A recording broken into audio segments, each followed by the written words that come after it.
Rencontre avec Nathalie Lefebvre. En tête-à-tête avec les thérapeutes.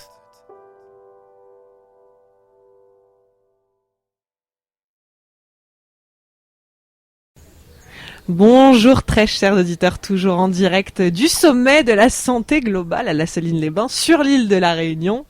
J'ai le plaisir de me trouver en face d'une thérapeute holistique, c'est Gaëlle Glevarec. Bonjour Gaëlle. Bonjour à tous. Comment vas-tu? Merveilleusement bien. Souriante, alors déjà, il faut savoir qu'en radio, même si on ne nous voit pas, eh bien on entend le sourire. Eh oui, j'espère bien en tout cas. Alors ma chère Gaëlle, on est dimanche, donc ça fait déjà 2 jours que se déroule ce sommet de la santé globale. Comment est-ce que toi, tu l'as vécu déjà ces 2 jours, les rencontres peut-être que tu as pu faire avec ce public réunionnais qui s'intéresse de plus en plus à ces approches alternatives? Écoute, ça a été 2 jours magnifiques, de très belles rencontres, aussi bien au niveau des exposants que des participants, des intervenants aussi internationaux que j'ai pu rencontrer. Et puis hier j'ai fait une conférence sur l'hypersensibilité et waouh, les retours sont juste super quoi. Les gens sont ravis, se reconnaissent beaucoup dans ce que j'ai pu dire et j'ai eu des très très beaux retours. Donc je suis vraiment très très contente. Voilà. Alors, on va peut-être aborder dans un deuxième temps l'hypersensibilité, si c'est peut-être un sujet qui te touche. Tout à fait. En tout cas, c'est ce que je ressens. Ton parcours de thérapeute, quel est-il? Est-ce que tu as toujours voulu être thérapeute? Ou est-ce que finalement, ça s'est présenté à un moment dans ton parcours, peut-être même personnel? Ça s'est présenté à un moment... en fait, moi, à la base, je suis pas du tout dans ce monde-là. Et des questionnements, j'ai commencé à cheminer personnellement et à me poser des questions sur moi, sur ce que je pouvais ressentir. J'ai commencé en fait à faire ce travail sur moi il y a une 15aine d'années.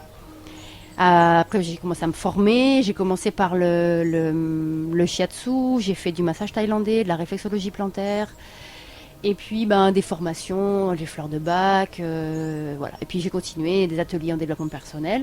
Donc depuis 15 ans c'est ce que je fais.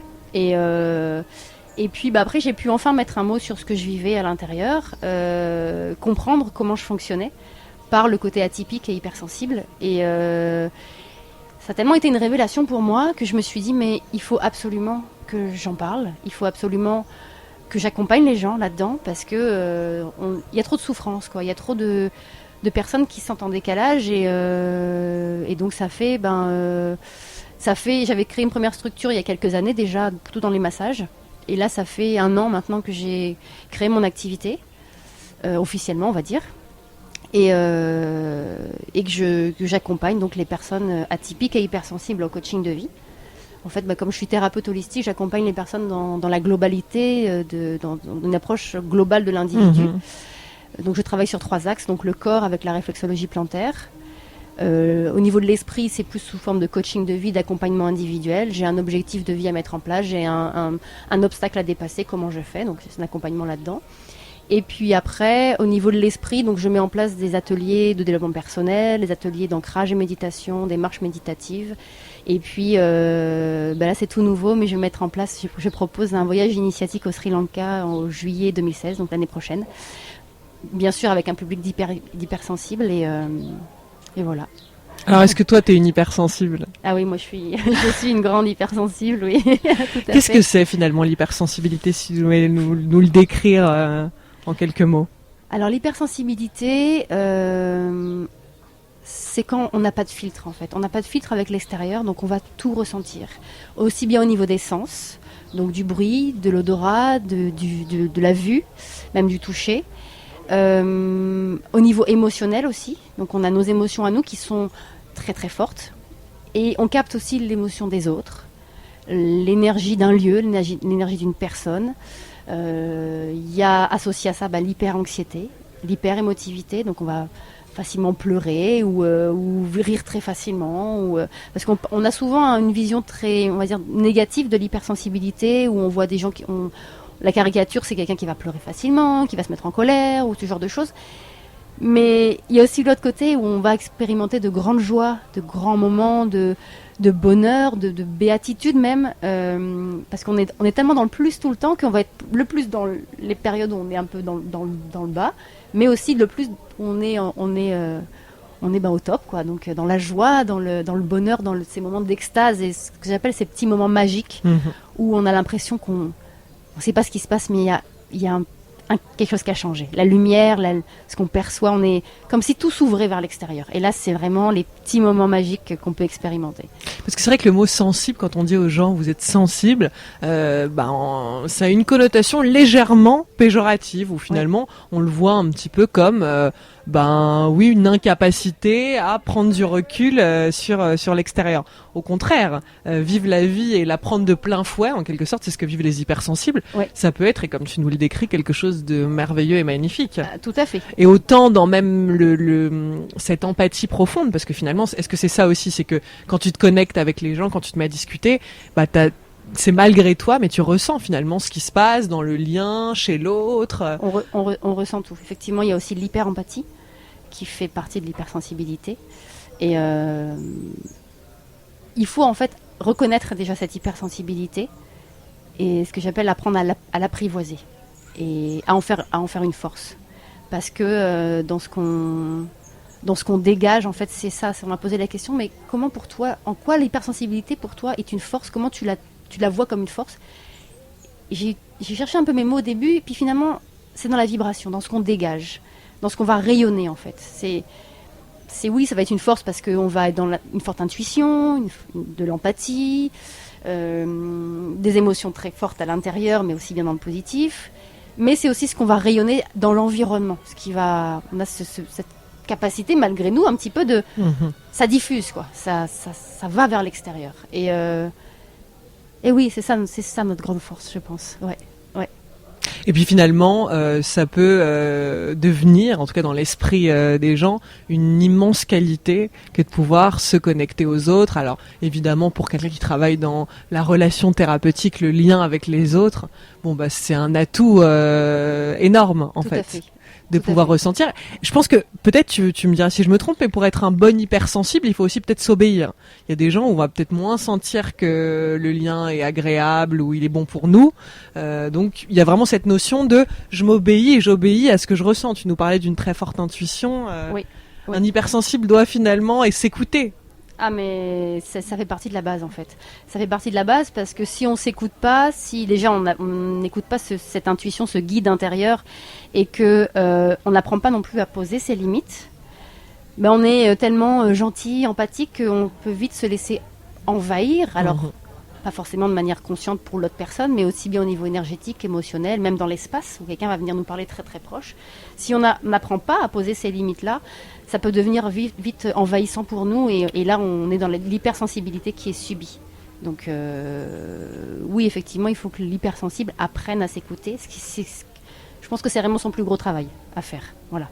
Et être beaucoup dans l'observation aussi.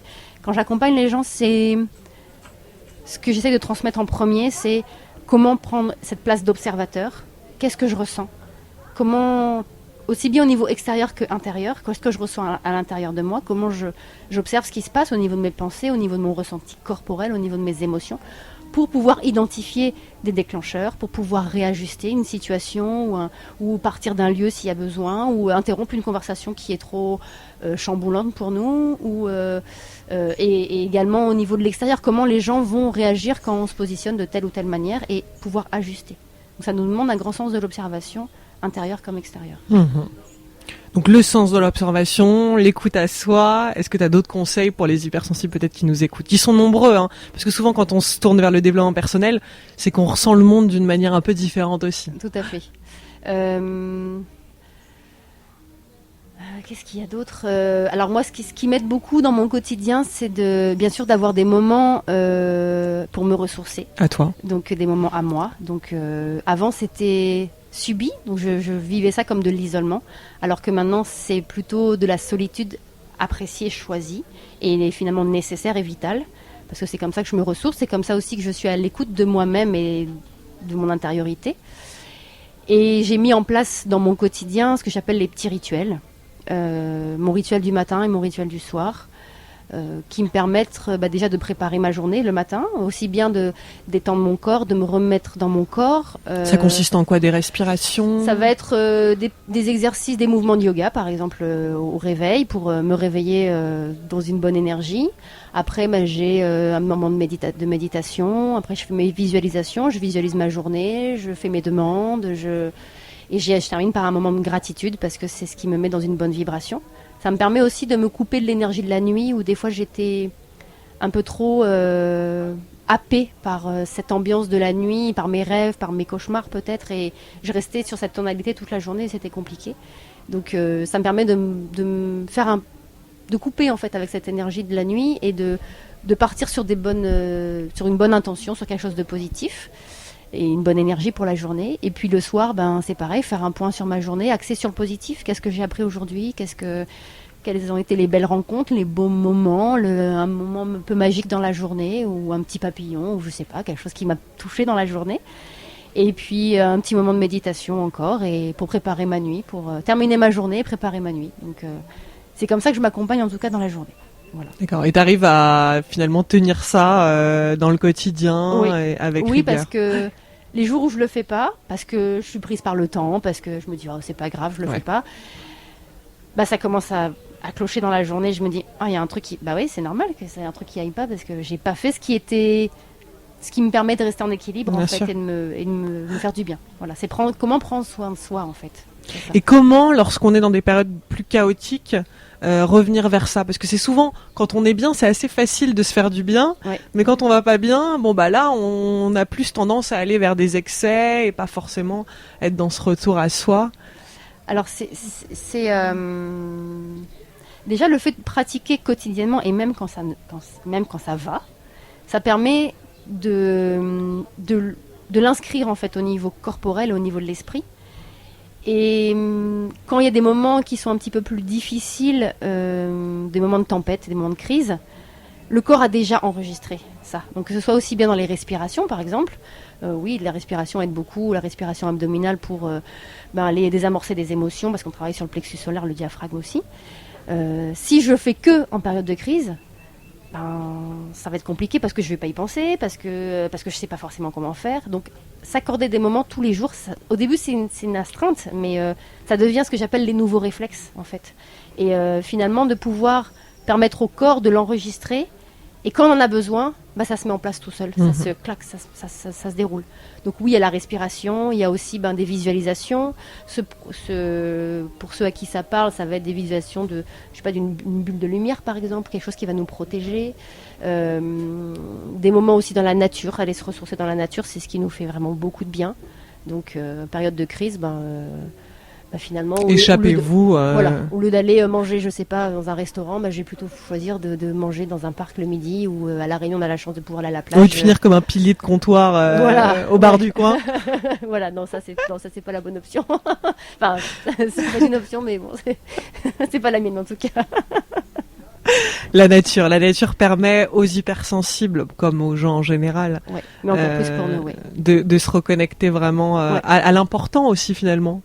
À l'important, de se ressourcer, de se nettoyer aussi énergétiquement. Et on est aussi très sensible à la beauté, ça nous nourrit beaucoup. Donc d'être dans un environnement qu'on trouve beau, que ce soit aussi bien en montagne qu'à la plage ou à la campagne, ça va venir nourrir en fait ce besoin de beauté intérieure. Et c'est vrai que oui, c'est important. C'est un moment pour soi, c'est un moment de connexion avec soi, mais avec la nature. Et puis avec les gens aussi qu'on croise sur les sentiers. Donc ça, c'est agréable. Est-ce qu'on pourrait dire, Gaëlle, finalement, que les hypersensibles, ils ont un rapport assez sensuel au monde, assez charnel, parce que finalement, comme tu nous parlais de tous ces sens que j'allais dire que vous êtes ou que l'on est, parce que moi j'ai aussi un grand côté hypersensible, très sensible aux odeurs, aux éléments extérieurs. Oui. Est-ce qu'on vit ce rapport de sensualité avec le monde ? Tout à fait. C'est exactement le mot. C'est ça. Il y a beaucoup de... Je trouve qu'il y a beaucoup de grâce aussi dans ce qu'on vit et même dans ce qu'on peut émaner. Ce qui est perçu par les autres. Donc Ouais, ça me touche en fait, ça me touche beaucoup. Lorsque tu accompagnes ces gens, là hier tu nous expliquais que tu as fait une conférence Oui. sur l'hypersensibilité. Est-ce qu'il y a plein de gens qui ignoraient qu'ils étaient hypersensibles et tout d'un coup, eh bien, ils tombent sur toi, sur ton travail et ils se disent ok, en fait, c'est ça, c'est pas une pathologie, c'est pas une problématique, c'est au contraire quelque chose qui fait partie intégrante de moi-même et qui est un superbe atout, comme on le disait, si on sait le prendre comme il faut. Ouais, tout à fait. Il y a beaucoup de gens qui dans les conférences que je fais, qui finalement se reconnaissent, qui arrivent à mettre un mot sur ce qu'ils vivent. Alors il y a des gens qui sont venus me voir en me disant mais j'ai pas tout. J'ai dit mais c'est pas grave, à la rigueur l'hypersensibilité est une étiquette de plus, mais prenez ce qui vous parle Bien sûr. et puis reconnaissez-vous dans ce qui vous parle et puis appliquez ce qui vous semble bon pour vous. Moi j'ai pas toutes les clés, je vous partage juste mon expérience que j'ai mis en place, le travail que je fais, et après c'est à vous d'adapter parce qu'on est tous uniques, donc c'est à nous de trouver la bonne fréquence de ce qui nous va bien. Puis c'est à des degrés différents. Est-ce qu'on pourrait se dire que tous les êtres humains finalement n'ont pas, alors après ça dépendra du pourcentage, mais un degré d'hypersensibilité Oui, aussi. sûrement. Et puis les gens qui sont aussi je pense qu'il y a des hypersensibles aussi. À force de trop subir, on crée une carapace, donc ils sont devenus peut-être un peu hyposensibles parce que c'est trop douloureux, donc je préfère me créer cette armure, cette carapace pour pas aller que ça soit trop douloureux. Donc, trop confrontant. Ouais, voilà. Ouais. Mais oui, il y a beaucoup de gens qui se reconnaissent et qui sont heureux surtout de plus être seuls. Finalement, j'ai pas de problème, je fonctionne différemment et je suis plus seule en fait. Ça, c'est, ouais. Puis finalement, souvent dans la vie, on prend conscience en travaillant sur soi que tout est une question de positionnement.